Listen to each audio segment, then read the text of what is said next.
Saya Muslim ya. Oh, Pak Cuman Dani toh gitu. Ayo Pak iya. Dani, siap. Gimana kabarnya? Sehat? Iya, ya alhamdulillah baik. Cuman di lingkungan saya kan dulunya waktu saya masih kecil, teman-teman saya kan banyak Katolik. Ya Pak Dani. Karena lingkungan saya kan dulu ya ibaratkan lumayan lah Katoliknya kan di daerah Ya. saya ini. Pak Dani suaranya agak didekatkan Pak Dani, minta tolong Pak Dani. Halo, halo. Bisa. Ya, sip. Keren. Dah, keren. Lanjut Saya Pak kan Dani, di Kalimantan, Pak. Saya di Kalimantan. Ya. Jadi di daerah saya dulu kan waktu saya masih kecil, Katolik itu kan mendominasi lah ya kan, termasuk di daerah perkotaan sampai ada katedral terbesar di Asia itu kan di daerah saya. Nah, cuman yang jadi pertanyaan saya, setelah saya dewasa dan tua seperti ini, justru teman-teman saya yang dulunya Katolik pindah menjadi di luar Katolik, non Katolik jadinya. Itu yang pertanyaan saya jadi apa? Agak penasaran ya, salah satunya ke Kristen kah atau apa nama istilahnya kan, ada juga yang Islam ada. Cuman yang jadi pertanyaan saya, daripada pastor-pastor itu bagaimana kok bisa tidak mempertahankan istilahnya apa ya, komunitasnya secara kuantitasnya itu tidak terjaga. Mohon maaf ini Pak ya, mohon maaf. Saya hanya memantau aja. Saya khususnya di daerah saya ya. Saya nggak bicara di daerah luar. Nah, apakah yang biasanya teman saya itu yang pastor itu pernah juga ke apa namanya dulunya ke Roma, tapi sekarang sudah jarang katanya. Ya apalagi pandemi ini kan. Nah itulah yang kadang-kadang saya mau berdialog masalah agama kan saya nggak mau juga ketersinggungan langsung kan nggak boleh juga kami kan menjaga toleransi. Tapi kalau di YouTube ini kan enak saya bebas ngomong, bisa mengeluarkan unek-unek gitu lah ataupun pemikiran. Nah itu bagaimana tanggapan bapak-bapak yang di sini nih? Saya terus terang aja salut dia dengan orang Katolik karena dia ya dari segi pemerintahan dia juga nggak apa ya, nggak banyak macam-macam gitu loh. Oke. Itu yang karena saya ini di bidang itu juga kan. Oke Pak Dani. Ini di luar thumbnail ya, di luar judul ya. Oke, enggak apa-apa. Oke, saya tanggapi. Oh ya. Saya kira tadi masih dalam ranah deuterokanonika, tapi ini dia di luar. Oke, enggak apa-apa. Oh ya. Orang gini, agama keimanan Katolik itu memang sudah lama gimana ya cara ngomongnya ya, nanti biar Om Agil juga bisa menyampaikan ya. Ya siap. Oke, sebentar Pak Dani, saya tak tarik nafas dulu karena kalau berbicara dengan saudara saya ini yang dari seberang kayak saya dulu, saya harus menata hati. Yang sering saya sampaikan di channel saya ini bersama rekan-rekan tim, Katolik tidak mencari jiwa, Katolik tidak mendoktrin adanya doktrin, tidak. Tetapi di channel saya ini bersama-sama teman tim itu mengajarkan pembelajaran tentang iman rasuli Katolik. Di situ banyak melingkupi ada iman rasuli sendiri, sejarah gereja, dan berkaitan dengan sakramen, liturgi, tradisi, DLL, dan lain-lain sebagainya. Itu. Kalau saya sebagai awam Katolik, umat Katolik, saya masuk di Katolik tahun 80, saya dibaptis tahun 85, dan saya mendapatkan pergumulan dengan kuasa yang luar biasa. Saya tidak mau menyebutkan kuasa Roh Kudus, cuma kuasa yang luar biasa di tahun 2014.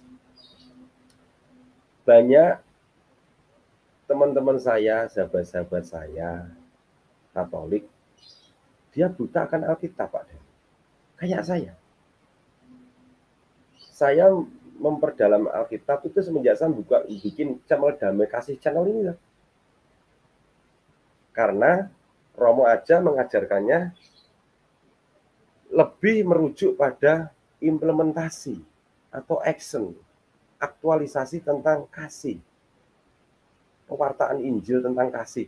Jadi pewartaan Injil tentang kasih itu tidak semua orang diinjili ini kitab Markus, Lukas, tidak, enggak.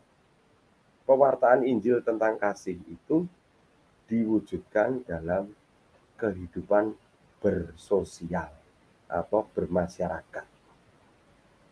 Di situ Pak Dani. Disitulah iman pada orang Katolik kuatnya di situ. Dia kalau dengan saudari Kristen non Katolik untuk membedah Alkitab, dia nggak mau lebih ikro, nggak mau hafalan, nggak mau. Dia lebih merujuk pada implementasi kasunyatan itu, kenyataan itu hidup gitu aja. Kalau menghafal bisa, saya tetap bisa hafal kok. Kalau mau, kan nggak perlu dihafalkan. Tetapi untuk lebih dilaksanakan, tekun, taat, dan setia. Itu Pak Dani yang bisa saya tanggapi. Mungkin bisa ditambahi sama Om Agio. Silakan Om Agio. Siap, Pak Damai kasih. Terima kasih. Salam Pak Dani. Salam Pak, salam. Ya, Assalamualaikum Pak Dani, terima kasih sudah bergabung di Damai Kasih Channel. Ini Pak Bang Gia udah masuk ini, salam Bang Gia. Ya, salam semuanya. Salam semuanya. Salam. Ya siap.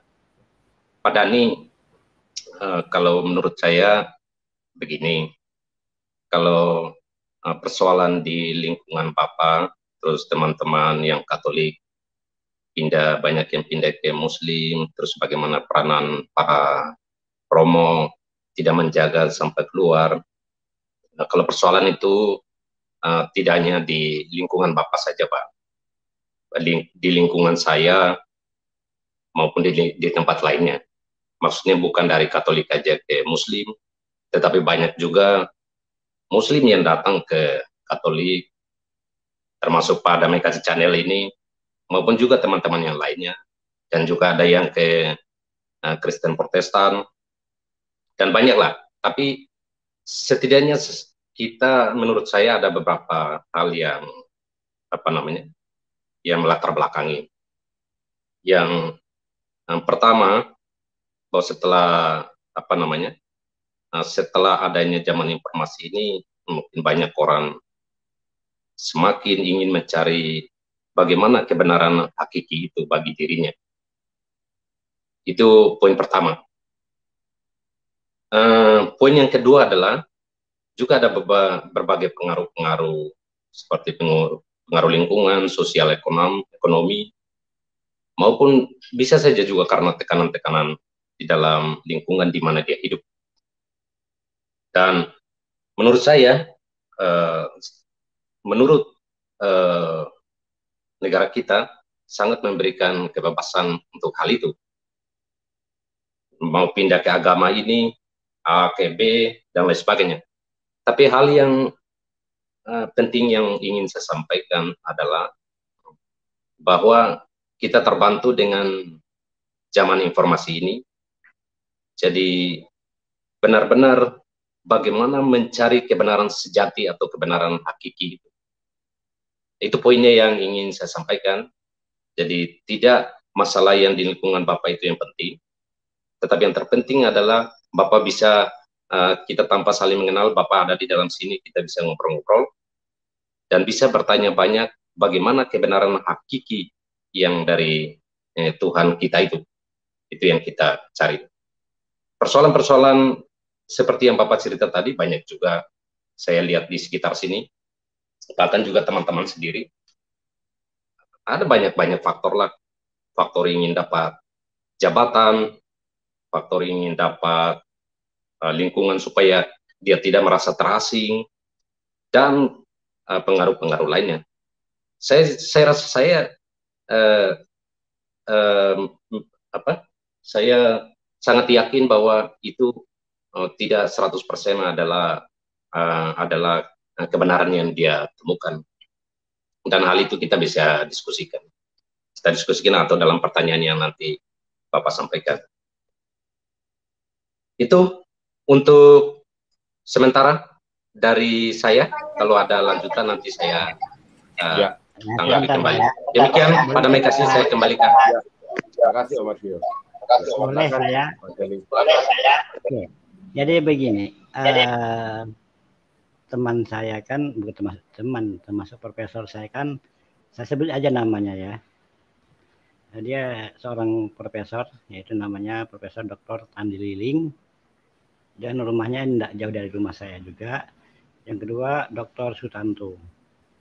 Kami biasa berdialog karena dia dosen saya di S2 itu kan, kami biasa juga berdialog, tapi nggak berdialog masalah agama sih. Cuman kadang nyerempet juga. Yang menjadi sorotan saya di dalam data yang saya miliki ya kan, kita kan punya data juga kan karena saya di kantor sekarang. Jadi penurunan dari Katolik itu, maksudnya begini. Zaman saya kecil dulu, saya yang namanya Kristen itu kan di sini langka, boleh dihitung dengan jari. Itu yang saya tahu saya. Bisa dihitung dengan jari, saya kan asli orang di sini kan, orang Kalimantan. Jadi sekarang justru dia cukup mendominasi untuk di kota. Cukup mendominasi jadinya. Udah mulai berbalik arah itu kan. Itu yang itu. Kedua yang menjadi sorotan saya dengan berkembangnya, mohon maaf ya saya tidak bermaksud dengan menyinggung saudara bapak agama yang sebelah itu, banyak terjadi hal-hal yang lebih dominan negatif, timbul gesekan-gesekan. Kalau dulu kami tidak pernah ada gesekan dengan Katolik, Pak.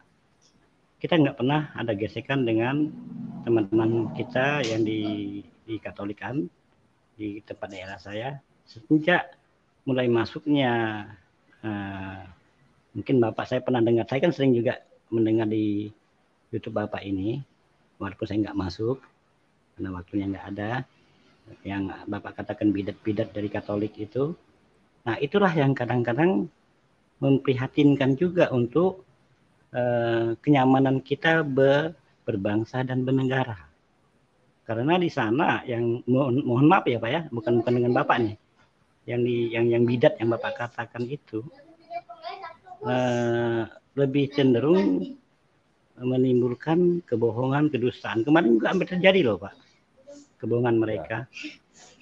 Nah itulah, itu ditangani oleh negara kan, termasuk saya bagian dari situ. Nah disitulah yang kita prihatinkan, ada unsur terselubung. Ada hal-hal yang terselubung, itulah yang membuat kita jadi gerah. Nah, kalau di Katolik kan tidak pernah melakukan hal itu. Makanya waktu kami berbicara dengan FKUB itu, saya sampaikan itu. Kenapa sekarang jadi begini? Saya orang asli di sini, saya bilang kan. Hanya kebetulan saja saya bekerja di institusi di instansi negara, menangani hal ini juga kan, bukan menangani, berkecimpung maksudnya. Nah, jadi saya juga bukan saya ingin mencari muka dengan Katolik, tidak. Saya bilang kita apa adanya. Dulu kami tidak pernah ada hal-hal tipu daya seperti ini. Katolik nggak pernah melakukan, saya bilang kan. Kenapa yang baru-baru ini justru menimbulkan gesekan-gesekan? Nah, apakah bidat-bidat ini yang orang-orang Katolik katakan itu memang mungkin sulit. Saya juga takut koridornya takut kata-kata saya juga keluar dari koridor ataupun otoritas saya, karena tidak berani juga, hati-hati juga saya berbicara itu. Jadi itulah saya katakan, ini fakta yang menyebabkan keresahan di kalangan umat, di kalangan bangsa kita berbangsa dan bernegara. Nah, bagaimana kita untuk menghilangkan siasat ataupun istilahnya yang menyusup ataupun bahasa itu nyelubung itu yang kita hindari. Saya bilang kita apa adanya kayak orang Katolik, saya bilang kan. Mereka apa adanya, karena ada juga keluarga saya yang maksudnya kawin dengan orang Katolik, memang keluarganya kan otomatis Katolik, dan 2 keponakan saya kawin dengan orang Katolik, tapi dia masuk Islam, tapi keluarganya kan masih Katolik, nggak ada masalah. Kami aman-aman, saya bilang kan. Nah, itu fakta. Ini saya bicara keponakan saya kandung ya, keponakan kandung saya. 2 orang itu. Nah, disitulah tidak ada gesekan. Sejak ada mereka ini, saya bilang kan, yang di luar Katolik ini, kok bisa menimbulkan keresahan. Hampir-hampir terjadi, Pak, kemarin itu kan. Sampai berdatangan dari daerah itu.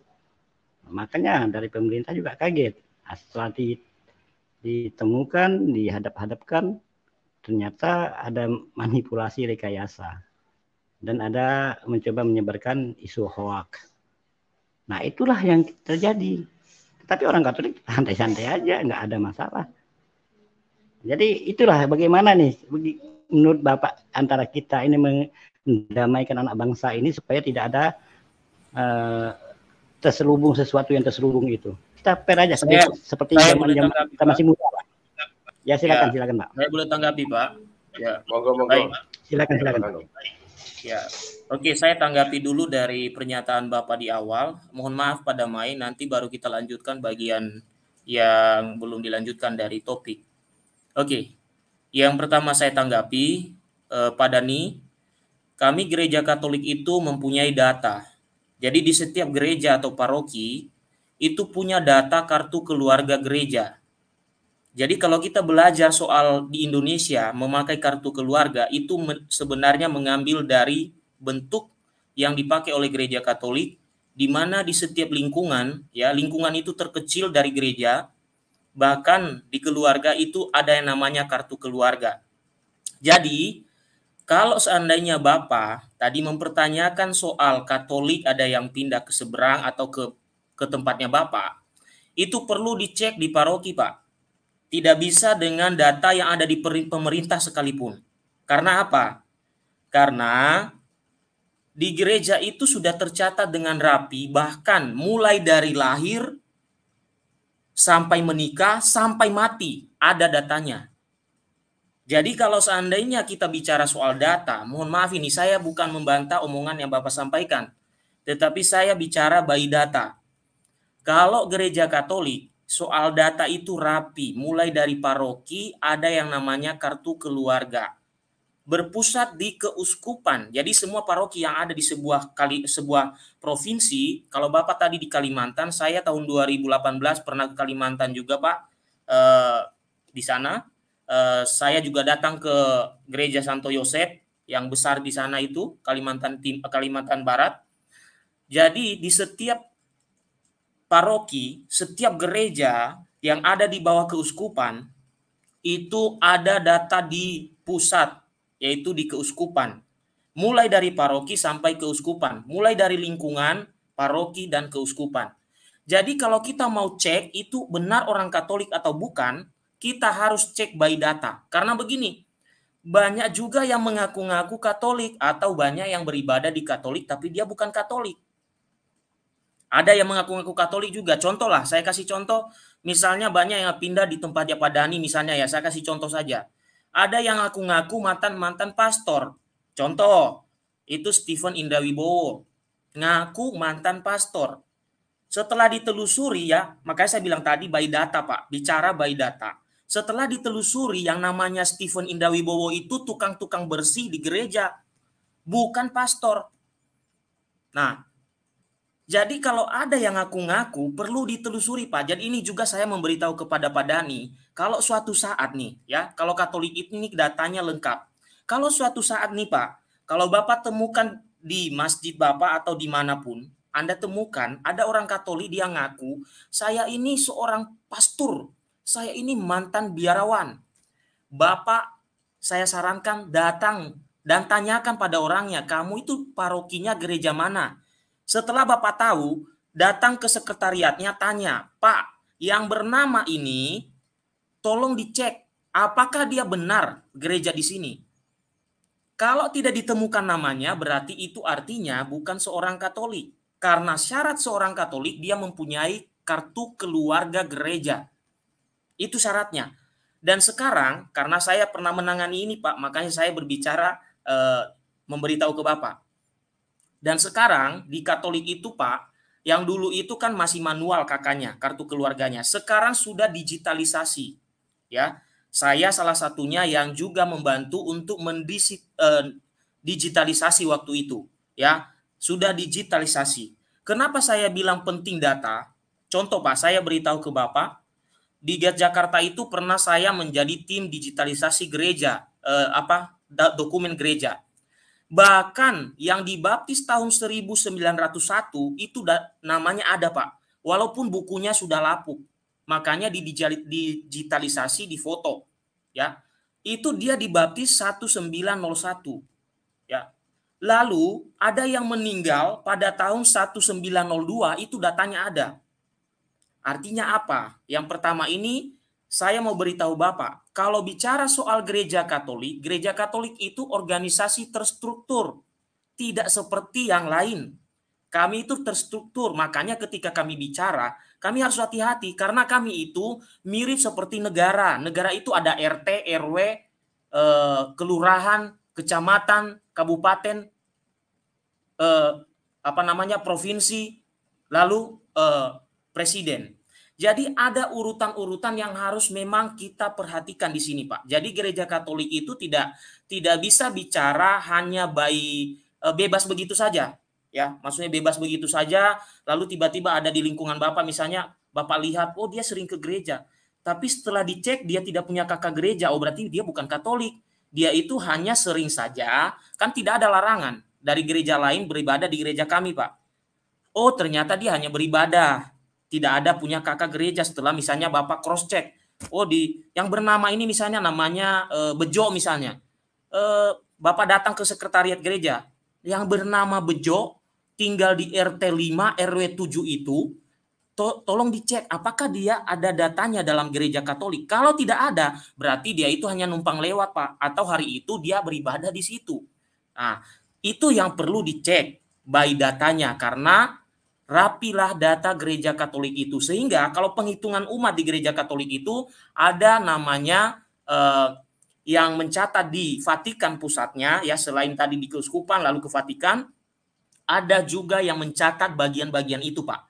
Jadi ketika berbicara soal orang-orang yang pindah agama, contohnya Irena Handono lah, saya kasih contoh saja ya Pak ya, supaya juga nanti ini menjadi edukasi untuk Bapak ya. Ini saya bukan menggurui Bapak, tapi saya beritahu saja. Irena Handono misalnya Pak, dia mengaku biarawati, ya kan? Mengaku biarawati. Lalu kami orang Katolik itu Pak, setiap orang yang masuk biara, bahkan tadi kan umat biasa itu tercatat di gereja, itu pasti ada catatannya, namanya siapa, lalu sekarang dia posisi apa, postulankah, ya. Mungkin Bapak belum tahu ini pengertian ini, nanti saya beritahu. Postulankah, dia masih novisiatkah, atau dia apa? Itu bisa dicek namanya, ada namanya. Nah sekarang terkait dengan Irena Handono misalnya, saya kasih contoh, dia itu kan mengklaim diri saya ini mantan biarawati. Nah, kawan-kawanku yang dari agama Islam, ini saya bukan menggurui Anda, tapi untuk menghindarkan Anda mengkonsumsi ajaran yang disampaikan itu adalah berunsur salah, ya. Ada unsur salahnya dan dibesar-besarkan sehingga seolah-olah benar. Contohnya Irena Handono mengatakan saya biarawati. Setelah dicek apa?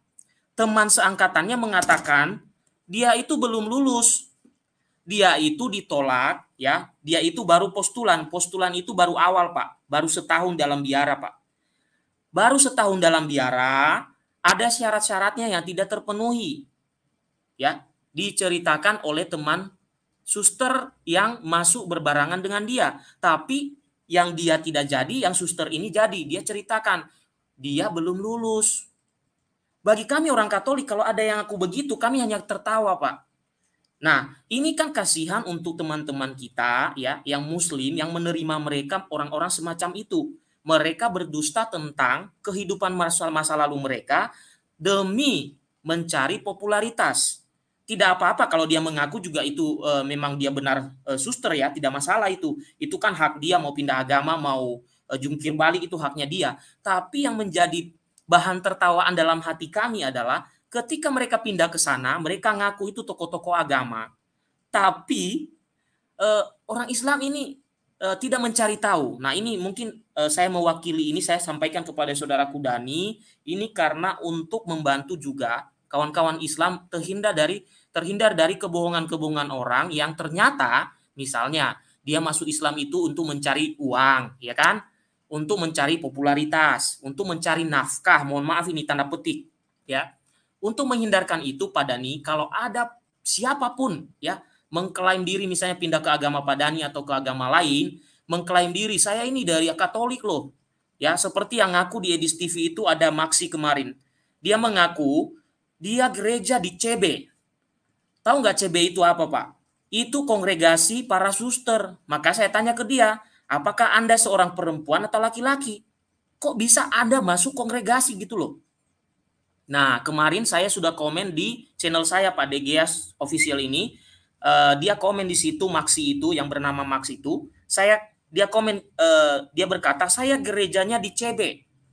Saya bilang CB itu apa? Borromeus. Saya bilang Borromeus itu banyak. Yang mana? Kamu yang benar. Data itu lengkap loh. Kalau kamu berbohong bisa dicari tahu loh. Kami bisa telepon saja. Contohnya Pak ya. Saat ini misalnya Bapak bicara soal nama orang, saya itu bisa telepon ke Kalimantan. Ya, Keuskupan Kalimantan itu kami saat ini juga kami bisa telepon. Ya. Tapi kan kita nggak bisa melakukan hal-hal semacam itulah ya, mempermalukan orang lain. Enggak. Tapi Max kemarin itu yang ngaku dia mantan Katolik di Edis TV contohnya, saya kasih contoh saja. Dia bilang, saya itu gerejanya di CB. Saya tanya, CB itu yang mana? Yang jelas dong, paroki mana? Pokoknya di CB. Oh, berarti kalau CB itu kongregasinya para suster. Berarti Bapak ini pernah kelaminnya diubah. Nah, aneh kan? Jadi kalau dia ngaku-ngaku, kita telusuri, kita tahu ternyata yang dia omongkan itu salah. Nah, disitulah kita juga, waduh ini orang ini mau bermain-main dengan data yang terstruktur.